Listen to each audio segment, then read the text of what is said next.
হর হর মহাদেব। সকলকে জানায় শিবরাত্রির শুভেচ্ছা। এটি হচ্ছে সে স্থান যেখানে স্বয়ং মহাদেব প্রকাশিত হয়েছেন। এটি অবস্থিত হচ্ছে নদিয়া জেলায় রাজাপুরে, যেখানে স্বয়ং শিবজি অবস্থান করছেন।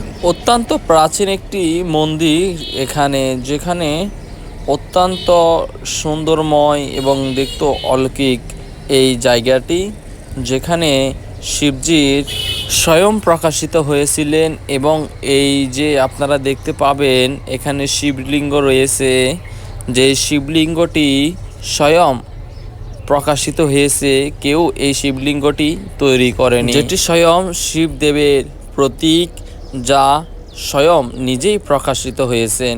অত্যন্ত প্রাচীন এই শিবলিঙ্গ। শাস্ত্রে বলা হয়েছে বৈষ্ণবানাম যথা শম্ভু, বৈষ্ণবদের মধ্যে প্রধান হচ্ছেন ভগবান শিব।